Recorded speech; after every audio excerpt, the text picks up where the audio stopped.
hanggang saan aabot ang 1,000 pesos mo.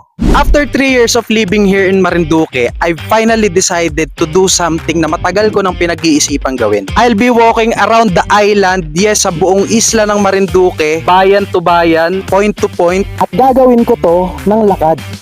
Sana kung wala akong ganitong kabigat na dala. Para maging challenging tong gagawin ko, I only have 1,000 pesos in my pocket for this entire challenge. Anong pinakang plano? Simple lang, meron akong plano pero hindi ganun kaplanado. Meron akong script pero ayoko maging scripted to. Magiging spontaneous lang tong buong adventure na to. At ang plano hindi ko lang basta iikutin ang buong isla. Kada bayan magi-stop over ako sa bawat content creator na G na makipag-collab sa akin sa bawat bayan na yon. And even yung mga content creators na hindi part ng Marinduque Creator Circle, kaya ako nga pala siya tinawag na MCC Loop kasi doon ako magi-start sa mga ka-member ko ng Marinduque Creator Circle. I-feature ko yung buhay nila behind the camera, kung sino ba talaga sila. Siyempre nakikita natin yung mga idol natin sa social media, pero sino ba talaga sila in real life? I'll spend at least a day with them para i-feature yung buhay nila at sa hapon short interview, parang podcast ganyan, para mas makilala nyo pa. At bago ako umalis sa bawat content creator,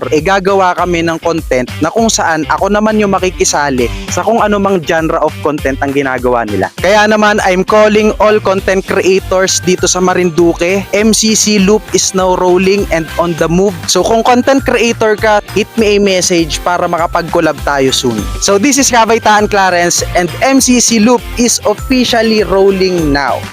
See you guys!